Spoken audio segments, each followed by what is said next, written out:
The moment I stepped into my commanding officer's office and saw the old man from the gas station sitting there in a perfectly pressed uniform with 4 silver stars on his shoulders, my first thought was that I had walked into the wrong room. 4 stars. In the army, that kind of rank doesn't just belong to somebody important.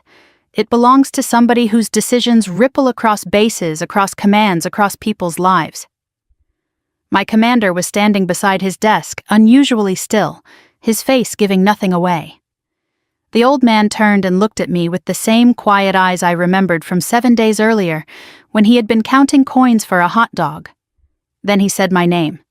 Staff Sergeant Carter. And just like that, every thought in my head went silent. To understand how I ended up standing in that office at Fort Cavazos, trying not to stare at a 4-star general who had once been short $1 at a gas station outside Dallas, you have to go back a week earlier to a long hot Thursday that had already worn me down before the sun even started to fall. Life in uniform has a way of stretching certain days until they feel twice their actual length. That had been one of those days. Nothing dramatic had happened. No emergency, no crisis. Just the kind of steady grind that can drain a person more thoroughly than chaos ever could. Equipment logs, vehicle readiness reports, a surprise change in scheduling from battalion, a stack of paperwork that kept growing every time I thought I'd reached the bottom. By the time I signed out, the muscles between my shoulders were tight, and the bridge of my nose ached from staring too long at screens and forms and inventory sheets. I was assigned to a logistics unit outside the Dallas area then, and late afternoons had a look all their own. North Texas light can be hard and gold at the same time. Everything seems coated in heat, even the shadows. The wind doesn't really cool you off, it just moves the warmth around. When I drove out through the gate that evening, the road ahead shimmered a little above the pavement, and the sky had that faded, washed blue color that comes after a day of full sun. I wasn't ready to go straight home. Some evenings after a day spent inside motor pools and supply rooms and administrative buildings, I needed 10 or 15 quiet minutes somewhere in between. Not home, not base, just a place where nobody needed anything from me. There was a small gas station and convenience store off a service road outside the city, maybe 20 minutes from post if traffic behaved. It sat beside a 2-lane stretch of road bordered by scrub grass and utility poles, with a faded sign out front and a parking lot full of dust and old oil stains. The kind of place where ranch hands, truckers, cops, and soldiers all passed through sooner or later. I pulled in beside an older Ford pickup with sun-bleached paint and sat for a moment with the engine off. The air conditioner clicked into silence. Outside, I could hear the hum of traffic from the highway and the faint rattle of a loose metal sign somewhere near the ice machine. When I stepped out, the heat hit me again, carrying the smell of gasoline, hot concrete, and something salty and fried drifting from inside. The store was cool in that overworked, fluorescent way only convenience stores ever are. Harsh white light, scuffed tile, a soft drink cooler humming along the back wall, a roller grill near the counter turning hot dogs that had probably been sitting there longer than they ought to. There were maybe 5 people inside. A man in work boots buying chewing tobacco, a woman with 2 kids arguing over candy, a teenager in a baseball cap filling a giant cup with ice. Nothing unusual. I grabbed a bottled water and a black coffee from the machine near the back. The coffee was stronger than it had any right to be, which was exactly why I wanted it. As I came up toward the register, I noticed an older man already standing there. He was wearing a faded cap with veteran stitched across the front in gold thread, the kind of cap you see all over Texas. The brim had softened with age, and the fabric had darkened where fingers had touched it over the years. He wore jeans clean but worn thin at the knees, and a light denim shirt rolled neatly at the cuffs. His shoulders had that unmistakable posture some men keep long after their service days are behind them. Not stiff exactly, just straight in a way that suggested habit-discipline memory. On the counter in front of him sat a wrapped hot dog and a small paper cup for coffee. The cashier, a young woman with tired eyes and a name tag that read Marissa, gave him a patient little smile. "I'm sorry, sir," she said. "You're $1 short." The man looked down at the coins in his palm as if maybe he'd missed one the first time. He didn't get angry, didn't look embarrassed exactly, just quiet. The kind of quiet that lands heavier than a complaint. "Well," he said after a moment in a low, calm voice, "I suppose I counted wrong?" He began sorting through the coins again. Pennies, nickels, dimes, a few quarters. I remember the sound they made on the counter, small, metallic, almost too loud for the size of the moment. Nobody in the store said anything, but people noticed. You can feel when a room shifts its attention. It had. Maybe that was the part that bothered me most. Not the missing dollar, not the hot dog. Just the fact that a man old enough to have served his country decades earlier was standing under fluorescent lights, counting change while strangers pretended not to watch. I stepped forward before I had time to think too much about it and set a dollar bill on the counter. "Put it with his," I said. The cashier blinked, relieved. "You sure?" "Yes, ma'am." The old man turned and looked at me. Up close I could see the lines in his face more clearly. Not soft lines, Texas lines. Weather time, years of work, years of sunlight. His eyes were steady and alert. "You don't have to do that," he said. "It's fine," I told him. "Go ahead." Marissa rang it up before the conversation could turn into one of those polite little arguments that make everybody uncomfortable. The old man kept looking at me for a second longer, not suspicious, not overly grateful, just thoughtful. "You serving?" he asked. "Yes, sir." "Army?" "Yes, sir." He gave one slow nod like that confirmed something for him. "Well, thank you." I shrugged a little and shifted my coffee in my hand, just returning the favor. A faint smile touched the corner of his mouth. "Favor?" "Veterans look out for each other," I said, "or they should." He held my gaze for a moment, and there was something unusual in it then. Not surprise exactly, more like interest, as if I'd said something he intended to remember. "What's your name, Sergeant?" "Staff Sergeant Anna Carter." He repeated it quietly. "Anna Carter." "Yes, sir." "Well," he said, picking up his coffee and hot dog, "good to meet you, Staff Sergeant Carter." I nodded, once paid for my own things, and headed for the door before he could say much else. I wasn't trying to be noble. I wasn't trying to create a moment. Truthfully, I was tired, hungry, and already thinking about the next morning's workload. By the time I got back into my truck, set my coffee in the cup holder, and pulled out onto the road, the whole thing had already started to slide into the background of the day. That was the strange part. It hadn't felt important. Just $1, just a hot dog, just an older veteran at a roadside gas station outside Dallas. I drove home with the radio low, and the Texas sky turning amber behind me, thinking about dispatch schedules and maintenance reports, and whether I'd remembered to answer one email before leaving. I did not spend that drive wondering who the old man really was. I did not imagine that 7 days later I would walk into headquarters and find him waiting for me in dress uniform, 4 stars bright on his shoulders, while my commanding officer watched from the side of the room like something serious had already been set in motion. At the time, it was nothing more than a passing act of courtesy. At least that's what I thought. The next morning began the way most mornings did, on base, early, structured, and louder than a person might prefer before their first cup of coffee had time to settle.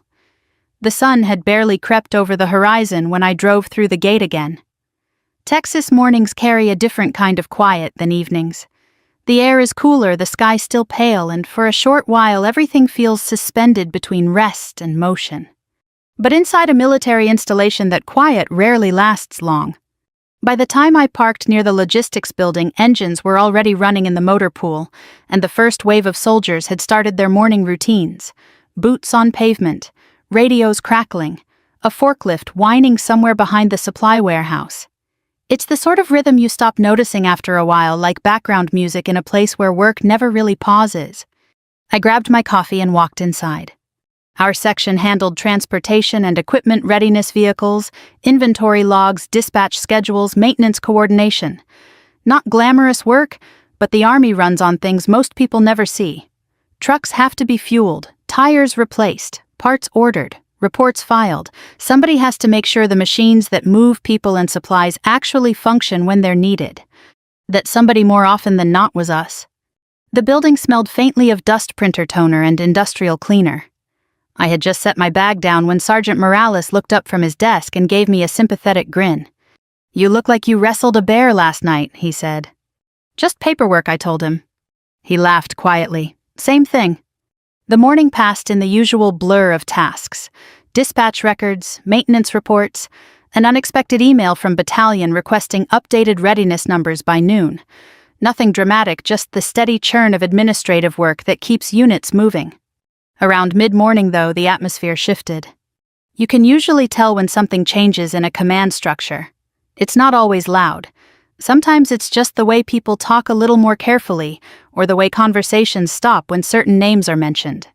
That morning, the name circulating quietly through our section was Colonel Nathan Briggs. Briggs had arrived at the installation just a few weeks earlier, transferring in from another command.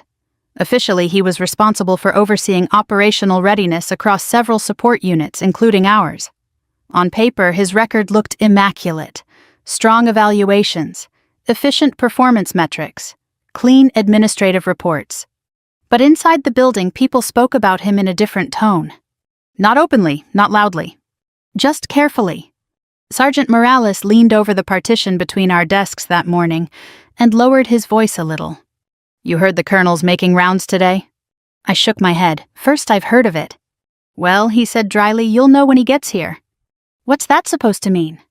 Morales glanced toward the hallway, then back at me. "Let's just say he's thorough." Thorough, that was the word people used. In the Army, thorough can mean many things. Sometimes it means disciplined leadership and attention to detail. Other times it means a person who treats every small error like a courtroom case. Within a few days of Briggs arriving, stories had started circulating. A mechanic written up for logging a maintenance time 10 minutes late. A junior specialist formally reprimanded for mislabeling a parts crate. A supply clerk forced to redo an entire inventory report because one serial number had been typed incorrectly. None of those things were catastrophic mistakes. But each one had been documented officially. The thing about paperwork in the military is that it accumulates. A single report might not mean much. A pattern of reports, though, that can shape a career. At first, Briggs didn't pay much attention to me. I kept my head down, did my job, and focused on making sure our numbers stayed accurate. Logistics work is rarely glamorous, but it rewards precision. If the reports are right, the system runs smoothly. Unfortunately, it only takes one small crack in that system for someone like Briggs to notice. That crack appeared 3 days after the gas station incident. I was finishing a vehicle readiness report when the email arrived. Subject report to Colonel Briggs, 1400 hours. No explanation, just the instruction. When a message like that lands in your inbox, your brain starts replaying the last few days automatically. Every report, every conversation, every number you entered into a form. Had I missed something? At exactly 2 o'clock that afternoon, I knocked on the door of Colonel Briggs's office. "Enter." His office looked exactly the way you'd expect. Neat desk, perfectly aligned paperwork, framed commendations on the wall, everything arranged with careful precision. Briggs sat behind the desk reviewing a document. He didn't look up immediately. "Staff Sergeant Carter," he said calmly. "Yes, sir." He slid a printed report across the desk toward me. "Do you believe accuracy matters in this organization?" "Yes, sir." He tapped the paper lightly with a finger. "There is an error in this vehicle dispatch log." I looked down. It took about 3 seconds to see it. One vehicle identification number had been entered with 2 digits reversed. The sort of mistake that normally takes 10 seconds to correct. "I can fix that immediately, sir." Briggs leaned back slightly in his chair. "That isn't the point." The tone in his voice stayed calm. That made the conversation worse somehow. People shouting can be argued with. Calm authority is harder to push against. In this command, he continued attention to detail reflects discipline. "Yes, sir." He watched me for a moment, then made a note on the document. "I will be placing a minor administrative observation in your record." My stomach tightened. "Sir," I said carefully, "the error doesn't affect vehicle readiness. The dispatch data is still accurate." "That may be," Briggs replied, "but documentation errors indicate a pattern of inattentiveness if left unaddressed." Pattern. That word hung in the air longer than the conversation required. When I walked out of that office 15 minutes later, I had the distinct feeling that something small had just become something larger. Over the next few days, the pattern became clearer. Additional inspections. Requests for revised reports. Questions about procedures that had never been questioned before. None of it crossed the line into obvious harassment. Briggs was too careful for that. Everything he did could be justified under the umbrella of maintaining standards. But the effect on the unit was noticeable. People spoke more quietly. Double-checked every form 3 times. The motor pool, which had always carried a steady undercurrent of jokes and casual conversations between soldiers, grew quieter. One evening, as we were locking up for the day, Morales caught up with me near the parking lot. "You doing all right?" he asked. "I'm fine." He studied my face for a moment. "You're on his radar." "That obvious?" Morales nodded slowly. "Briggs doesn't yell," he said. "He documents." I leaned against my truck door and sighed. "What's the end game?" Morales shrugged. "Paperwork builds stories," he said, "and the wrong story in a file can follow a soldier for years." I drove home that night with the Texas sky fading from orange to purple over the highway, thinking about that phrase. Paperwork builds stories. What I didn't know yet was that somewhere above our chain of command, someone else had already started reading those stories. And within a week they would bring me face to face with a man I had last seen standing quietly at a gas station counter counting coins for a hot dog. The following week settled over our unit the way heavy weather settles over the Texas plains, slowly at first, then all at once. Nothing about the work itself changed. Trucks still rolled in and out of the motor pool. Maintenance crews still crawled under engines with grease-streaked hands. Dispatch reports still had to be completed before the end of each day. On paper, everything looked normal. But anyone who had spent time in a military unit knows that morale is something you can feel long before you see it documented anywhere. The difference showed up in small ways. Jokes that used to bounce across the maintenance bay during slow moments became quieter, then rarer. Soldiers double-checked forms not once but 3 times before submitting them. Conversations in hallways paused when certain footsteps approached. Colonel Briggs didn't shout. That was the thing everyone noticed first. He didn't storm into rooms or slam desks or bark insults like the caricature of a bad officer you sometimes see in movies. He was calm, controlled, even polite. And yet every time he appeared in the motor pool, the atmosphere tightened a little. I saw it the following Monday morning. I was standing near the dispatch desk reviewing vehicle readiness numbers when the door to the maintenance bay opened. Conversations lowered immediately, not because anyone had been told to stop talking, but because people instinctively sensed when someone with authority entered the room. Briggs walked in wearing a neatly pressed uniform that somehow remained spotless, even in a building that smelled permanently of oil and diesel. "Carry on," he said calmly. That phrase in theory means continue working as normal. In practice, nobody quite does.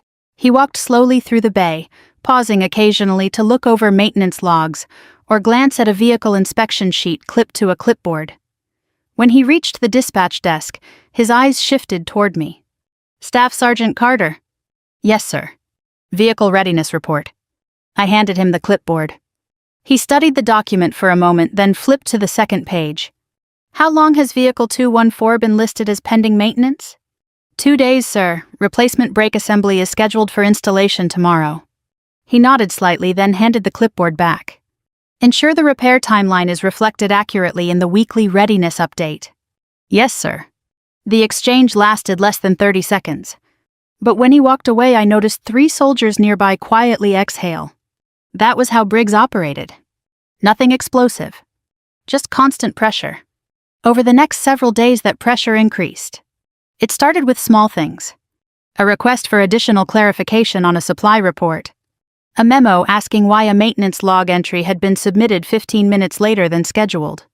A directive requiring that dispatch records include expanded documentation fields that had never previously been necessary. Individually, none of those requests violated regulations. Together, they created an environment where every soldier felt as though they were being evaluated every minute of the day. One afternoon, I was reviewing equipment inventory when Sergeant Morales stopped beside my desk again. "You got a minute?" "Sure." He leaned against the edge of the table and lowered his voice. "Briggs asked for 3 additional reports from the maintenance teams today." "What kind of reports?" "Duplicate readiness summaries." I frowned. "We already send those to battalion." "Exactly." I sat back in my chair. "Why ask for duplicates?" Morales shrugged. "Because he can." He paused, then added quietly, "Word is he did the same thing at his last command." "How'd that turn out?" Morales gave a humorless half-smile. "Let's just say a lot of people transferred." The pattern was becoming impossible to ignore. Briggs rarely raised his voice. But he documented everything. A clerical typo became a written observation. A scheduling delay became a formal note in a performance review. A maintenance backlog caused by parts shortages suddenly appeared in weekly reports as inefficient workflow. The cumulative effect was subtle but powerful. People worked harder. But they also worked more cautiously. And cautious soldiers often make fewer mistakes, but they also take fewer initiative-driven actions. That shift in mindset is something experienced leaders notice immediately. Apparently someone had. Late Thursday afternoon, exactly 1 week after the gas station incident, I was reviewing the weekly readiness update when Sergeant Morales appeared in the doorway again. This time he didn't look casual. "Harris," he said quietly. "Yes." "Headquarters just called." The tone in his voice made my stomach tighten. "What about—" "They want you to report immediately." "Did they say why?" Morales shook his head. "No explanation. There are certain phrases in the Army that carry weight no matter how many years you've served. Report immediately is one of them. It means someone higher in the chain of command wants answers. And when that happens without warning, your mind begins replaying every recent event with uncomfortable clarity." I shut down my computer and grabbed my notebook. The walk to headquarters wasn't long, maybe 5 minutes across the base courtyard, but it felt longer that afternoon. The Texas sun had begun its slow descent toward evening, casting long shadows across the pavement. Soldiers crossed the courtyard in small groups, carrying toolboxes or radios, talking about weekend plans. Normal life continued around me. But inside my head, a quiet tension had begun building. Had Briggs escalated something? Filed additional documentation. Requested a formal review. Administrative actions rarely begin with dramatic confrontations. Most start with quiet meetings in offices where paperwork decides outcomes. The headquarters building stood near the center of the installation, a solid brick structure with tall windows and a large American flag snapping gently in the wind out front. Inside, the air smelled faintly of floor polish and old paper. A receptionist sat behind the front desk. "Staff Sergeant Carter." "Yes, ma'am." She gestured down the hallway. "Go right in." That answer didn't make me feel any better. I walked down the corridor, my boots echoing softly against the tile floor. The walls held framed photographs of past commanders and unit achievements. Everything about the building conveyed order and history. When I reached the office door at the end of the hallway, I paused for half a second. Then I knocked. "Enter." I opened the door and stepped inside. My commanding officer stood beside his desk. And sitting calmly in the chair across from him was the old man from the gas station. Except this time he wasn't wearing faded denim and a veteran's cap. He was wearing a perfectly pressed army dress uniform. 4 silver stars rested on his shoulders. And suddenly the memory of a dollar bill on a convenience store counter didn't feel quite so simple anymore. When you're a staff sergeant walking into headquarters unexpectedly, you learn very quickly that the room tells you almost everything you need to know before a single word is spoken. That office told me a lot. First, my commanding officer wasn't sitting behind the desk like usual. He was standing beside it, arms loosely folded, watching me with an expression that was neutral enough to reveal nothing. Officers who expect a routine conversation don't stand like that. Second, the man in the chair had his back straight in a way I had only seen in photographs and ceremonies. His uniform was immaculate, pressed so sharply that the creases looked almost permanent. The ribbons on his chest were arranged in long, precise rows. And on his shoulders rested 4 stars that caught the light from the window behind him. 4-star generals are not people you casually run into during the middle of an ordinary workday. I stopped 2 steps inside the office and snapped to attention. "Staff Sergeant Anna Carter reporting as ordered, sir." For a moment the room was completely still.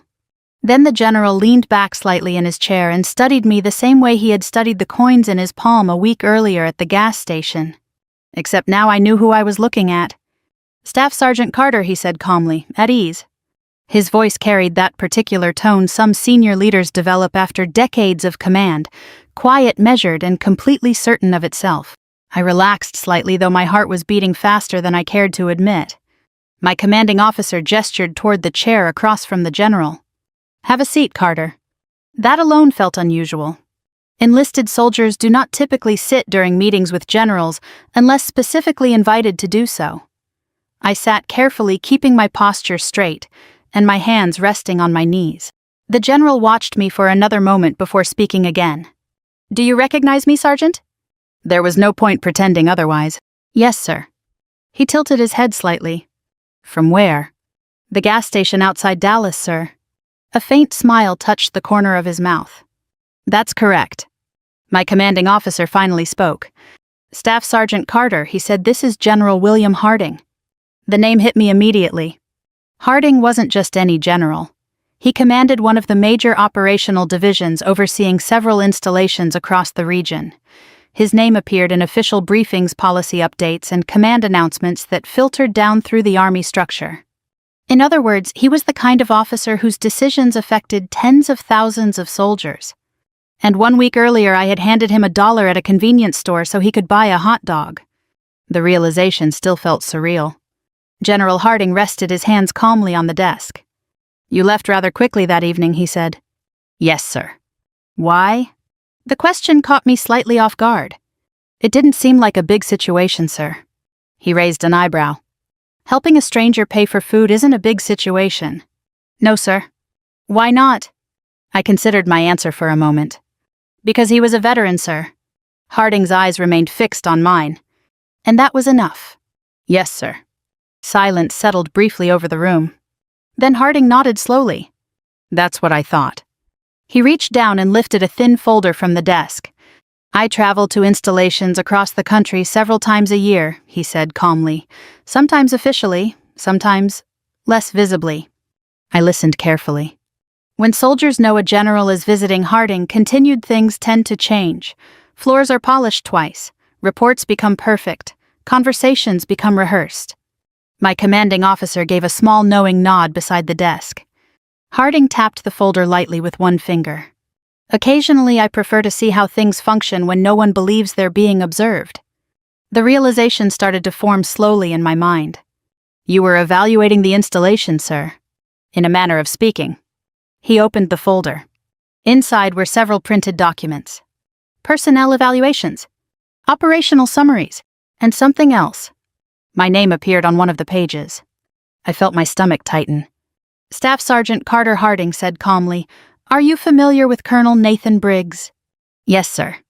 "How would you describe your professional interactions with him?" That question carried more weight than it might seem on the surface.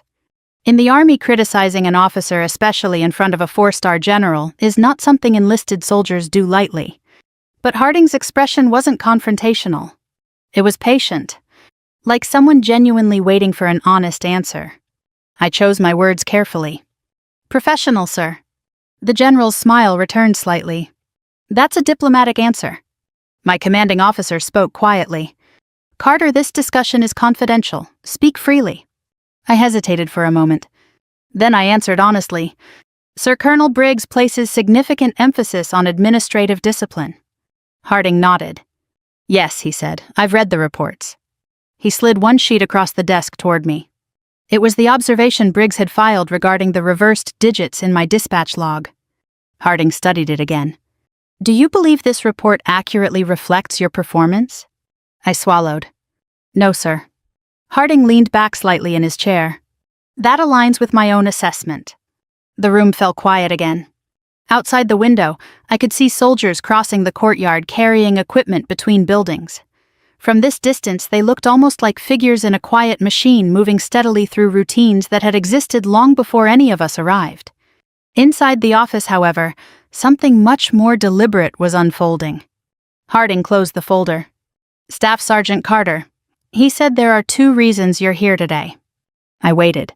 "First, I wanted to thank you." "For the gas station, sir." "Yes?" He folded his hands together. "You assisted someone you believed to be an elderly veteran experiencing an uncomfortable moment." "Yes, sir." "You did so quietly, without attention, without expecting recognition. It seemed like the right thing to do." Harding nodded again. "That's exactly why it matters." Then his tone shifted slightly. "But that isn't the only reason you're here." My heart rate ticked upward again. Harding turned toward my commanding officer. "Has Colonel Briggs arrived yet?" "Any minute now, sir." The general leaned back calmly in his chair. "Good." A quiet knock sounded on the door. "Enter," my commander said. The door opened. Colonel Nathan Briggs stepped inside. He stopped the moment he saw the general. For the first time since I had met him, the absolute confidence Briggs carried around the motor pool disappeared. "Sir," he said quickly, snapping to attention, "I wasn't aware." Colonel Briggs Harding interrupted gently, "Please have a seat." And in that moment, sitting there between a 4-star general and the officer who had been quietly documenting my every administrative misstep for the past week, I realized something important. This meeting had been planned very carefully, and someone in that room was about to have a very difficult afternoon. Colonel Briggs did not sit down right away. For a brief moment he simply stood there near the door as if his mind was trying to catch up with the reality in front of him. His eyes moved from General Harding to my commanding officer, then briefly toward me. I could almost see the questions forming behind his expression. Why was a 4-star general here? Why was I here? And why did it look as if this meeting had already begun before he walked into the room? Sir Briggs said carefully, still standing at attention, "I was not informed of a command visit today." General Harding didn't raise his voice. He simply watched Briggs for a moment, the same calm, steady look he had used when asking me about the gas station. Colonel Harding said quietly, "Please close the door." Briggs obeyed immediately. When he returned to the chair across from the desk, Harding gestured slightly. "Have a seat." Briggs sat down stiffly, though his posture remained straight. His hands rested on his knees in the controlled way officers adopt when they know they're being evaluated. For a few seconds no one spoke. Harding finally broke the silence. "Colonel Briggs," he said, "how long have you been assigned to this installation?" 3 weeks, sir." "And prior to that?" "Fort Lewis, sir." Harding nodded once. "I see." He opened the folder again. The faint rustle of paper seemed louder than usual in the quiet room. Colonel Harding continued calmly, "Are you familiar with the concept of leadership through authority versus leadership through trust?" Briggs straightened slightly. "Yes, sir." "And which do you believe produces the most effective units?" "Both have their place, sir." Harding gave a small nod. "That is a reasonable answer." He slid a document across the desk toward Briggs. I recognized it immediately. The observation report Briggs had filed against me. "Do you recall submitting this?" Harding asked. "Yes, sir." "Explain the situation." Briggs picked up the paper and spoke with measured confidence. "There was an administrative discrepancy in a vehicle dispatch record, sir. I determined corrective documentation was appropriate." Harding leaned back slightly. "Corrective documentation?" "Yes, sir." "Did you speak with Staff Sergeant Carter prior to submitting the report?" Briggs hesitated. "No, sir." "Did the error affect vehicle readiness?" "No, sir." Harding nodded slowly. "Interesting." The word hung in the air. My commanding officer remained silent beside the desk, though his eyes moved carefully between the two men. Harding flipped to another page in the folder. "During my visit to this installation," he said calmly, "I requested operational summaries from several departments." Briggs listened without interrupting. Harding continued.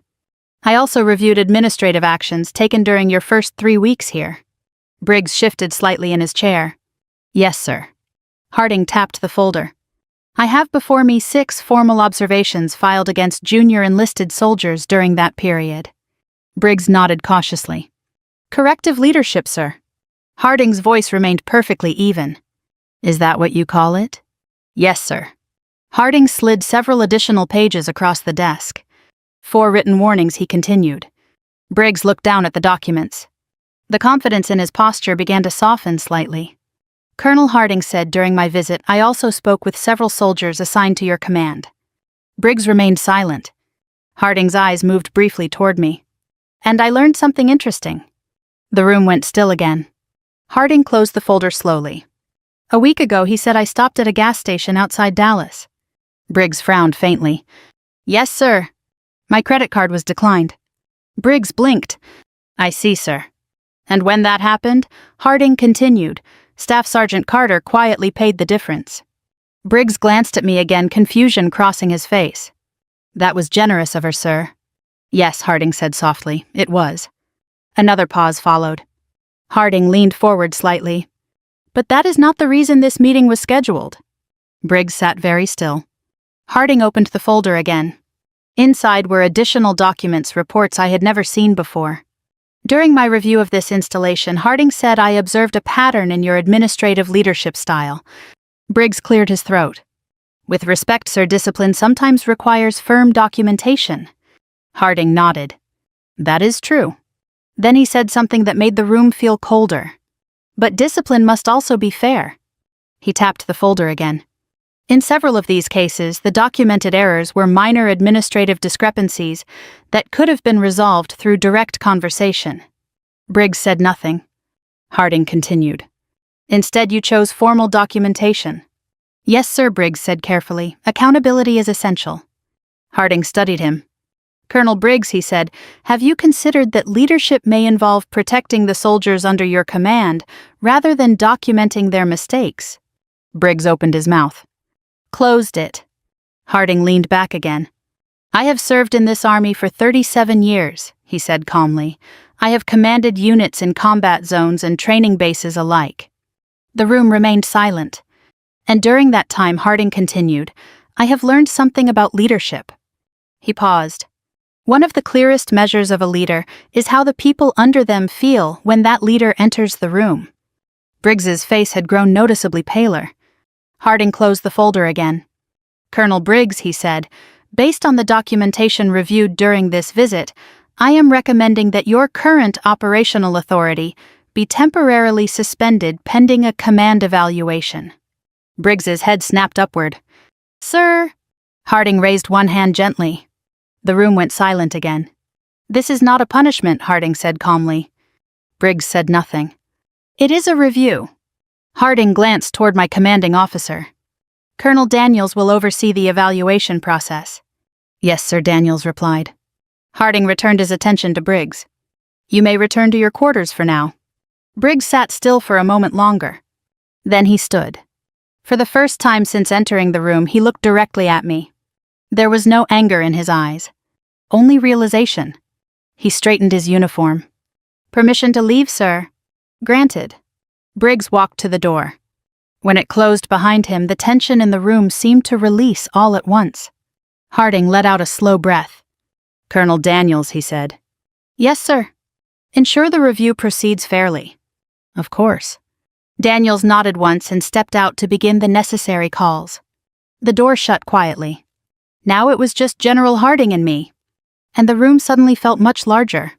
For several seconds after the door closed behind Colonel Briggs, the office remained completely quiet. The kind of quiet that settles over a room after something important has already happened and everyone present understands that the moment carries weight beyond what was spoken out loud. General Harding leaned back slightly in his chair and looked toward the window.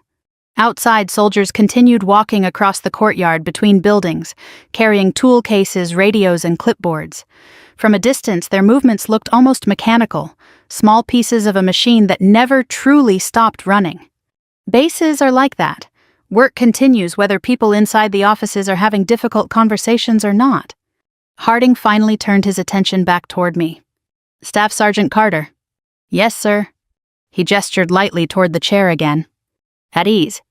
I relaxed slightly, though I still sat straight. You've had an unusual afternoon, he said. Yes, sir. He allowed himself a faint smile. That tends to happen when generals start showing up in places where they weren't expected. I nodded carefully. Yes, sir. Harding picked up the coffee cup sitting on the corner of the desk. It had probably been placed there before the meeting started, but he hadn't touched it while Briggs was present. Now he took a slow sip. You know, he said thoughtfully, after enough years in the army, you start to notice patterns. Yes, sir. You see young soldiers arrive full of energy and ambition. He set the cup down again. And you watch officers learn how to carry authority. He paused. Some learn the right lessons. I didn't say anything. And some, Harding continued quietly, do not. He never said Briggs's name again. But he didn't need to. Harding folded his hands together on the desk. Leadership, he said, is not about control. No, sir. It is about responsibility. His voice remained calm, but there was something firm behind the words, something built from experience rather than theory. You would be surprised, he continued, how many officers confuse those two ideas. I believed him. Harding leaned forward slightly. Do you know why I travel the way I do sometimes? To observe units without ceremony, sir. Yes. He nodded once. When soldiers know a general is visiting, everything changes. Yes, sir. Floors are polished twice. Reports become immaculate. Conversations become rehearsed. I had seen that happen many times myself. But that, Harding said, does not tell you how a unit actually functions. He rested his hands on the desk again. So occasionally I move quietly. The image of the gas station came back into my mind, the hot pavement, the hum of the coolers, the coins on the counter. The gas station was part of that visit, sir, I asked carefully. Harding chuckled softly. Not intentionally. He tapped the desk lightly. My driver had just dropped me off near the highway before checking us into the installation. I wanted coffee before heading to headquarters. So the credit card issue was quite real. For the first time since the meeting began, I allowed myself a small smile. Yes, sir. Harding studied me for a moment. You didn't hesitate, he said. No, sir. Why not? The same question again. I shrugged slightly. It seemed like the right thing to do. Harding nodded slowly. That is exactly the point. He leaned back again. Character, he said, reveals itself in small moments. I listened carefully. Moments when people believe no one important is watching. The room was quiet again. Outside the window, the American flag in the courtyard shifted gently in the breeze. In the army, Harding continued, rank tells people what authority you hold. He paused. But character tells them whether you deserve it. The sentence hung in the air. I thought about the motor pool. About the soldiers who had fallen quiet when Briggs walked into the room. About the way tension had crept into the unit during the past week. Yes, sir, I said. Harding reached into the folder again. This time he removed a single sheet of paper and slid it across the desk. Take a look. I picked it up. It was a formal memorandum bearing the division letterhead. At the top was my name. The document recognized professional conduct, integrity, and respect for fellow service members. I looked up. Sir. Harding raised one hand gently. This is not a reward for buying someone a hot dog. I nodded. Yes, sir. It is recognition for something more important. He leaned forward slightly. The Army needs leaders who understand respect. Yes, sir. Not just respect upward for rank. He tapped the desk lightly. But respect for the soldiers who stand beside you. I folded the paper carefully and placed it back on the desk. Thank you, sir. Harding nodded. You're welcome. Then he asked a question I hadn't expected. Do you intend to remain in the Army long-term, Staff Sergeant? I considered the answer honestly. Yes, sir. He smiled faintly. Good. Harding stood slowly from his chair. Despite his age, the movement carried the steady balance of someone who had spent decades in uniform. I stood as well. When you eventually move into higher responsibility, he said, remember today. Yes, sir. Remember how leadership feels from the perspective of the people underneath it. I nodded. Yes, sir. Harding extended his hand. For a brief second I hesitated, not because I didn't want to shake it, but because enlisted soldiers don't often find themselves shaking hands with 4-star generals in quiet offices. But he waited patiently. So I shook it. His grip was firm. Keep doing the small things right, Harding said. Yes, sir. Because in the end, he added, those are the things that build the Army we are proud to serve in. He released my hand. You're dismissed, Staff Sergeant Carter. Yes, sir. I stepped out into the hallway. The base looked exactly the same as it had an hour earlier. Soldiers moving between buildings. Vehicles crossing the motor pool. Radios crackling. Routine continuing. But something had changed for me. Because that afternoon I had seen what real leadership looked like. And it did not come from paperwork. It came from character. A few weeks passed after that meeting, and life at the installation slowly settled back into something that felt closer to normal. The Army has a way of absorbing events, big ones and small ones, into its rhythm. Even significant leadership changes eventually fade into the background once the machinery of daily operations resumes its steady movement. Colonel Briggs never returned to the motor pool. Officially, the command review remained confidential. That's how the Army usually handles things when senior leadership needs to evaluate one of its own. Rumors circulated. Of course, soldiers are very good at speculation, but most of the details stayed behind closed doors where they belonged. What mattered most for the rest of us was simpler. The tension that had hung over the unit for weeks quietly lifted. The new acting operations officer handled problems the way experienced leaders often do: direct conversation, first paperwork, only when truly necessary. Maintenance teams worked with the same precision as before, but the constant feeling of being watched for minor mistakes disappeared. Conversations in the motor pool slowly returned. Laughter, too. One afternoon, Morales leaned against the dispatch desk and shook his head slightly. "Strange how things change overnight," he said. "Leadership does that," I replied. He nodded. "Yeah," he said, "the good kind does." Work continued. Convoys still needed scheduling. Vehicle inspections still happened every morning. Equipment logs still had to be accurate down to the smallest detail. The Army didn't lower its standards just because a leadership review had occurred. But the atmosphere felt different. Sometimes leadership doesn't require speeches. Sometimes it just requires fairness.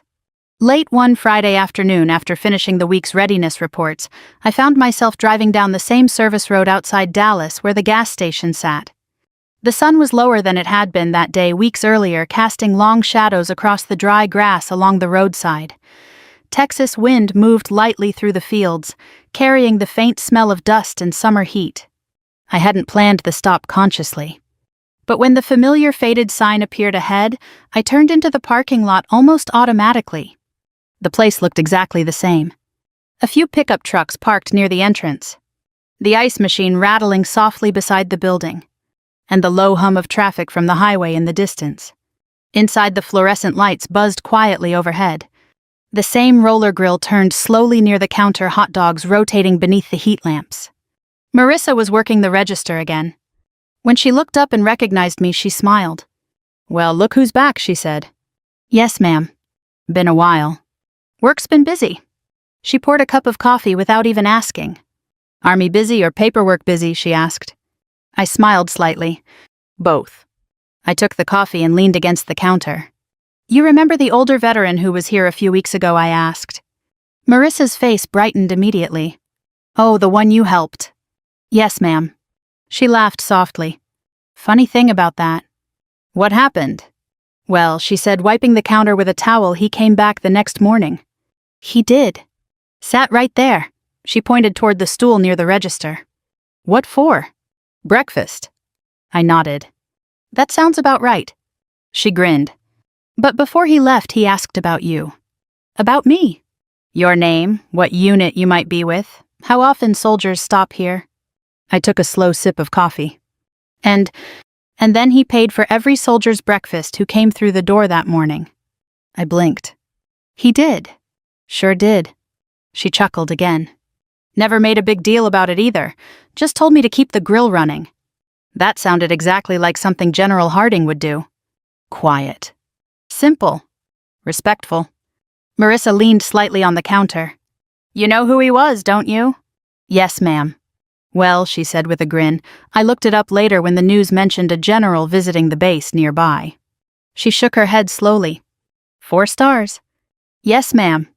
And here I thought he was just another old soldier passing through." "In a way, I said he was." She laughed softly and went back to ringing up a customer at the other register. I took my coffee and sat in one of the small booths by the window. Outside, the Texas sky had begun shifting into the soft orange light that comes before sunset. Cars moved slowly along the highway. A truck pulled into the lot, gravel crunching beneath its tires. For a few minutes I sat there quietly thinking about the strange chain of events that had started right there on that same floor. A man counting coins. A dollar bill on the counter. A meeting in a headquarters office. And a lesson about leadership that I would probably carry with me long after my time in uniform ended. The Army teaches you many things. How to endure difficult conditions. How to rely on the soldiers beside you. How to maintain discipline even when no one is watching. But sometimes the most important lessons come from moments so small they almost pass unnoticed. A quiet decision. A simple gesture. A choice to treat someone with respect even when the world around you is busy pretending not to notice. Because the truth is, you never really know who might be watching. And more importantly, you never know how far a single moment of character might travel. So if this story meant something to you, if it reminded you of a moment in your own life when a small act of kindness changed more than you expected, I'd truly love to hear about it. Leave a comment and tell me where you're watching from. And if you enjoy stories like this, stories about character leadership and the quiet moments that shape who we become, consider subscribing so you don't miss the next one. There are many more stories like this waiting to be told. Until next time, take care of the people around you. And remember that even the smallest act of respect can echo farther than you ever imagine.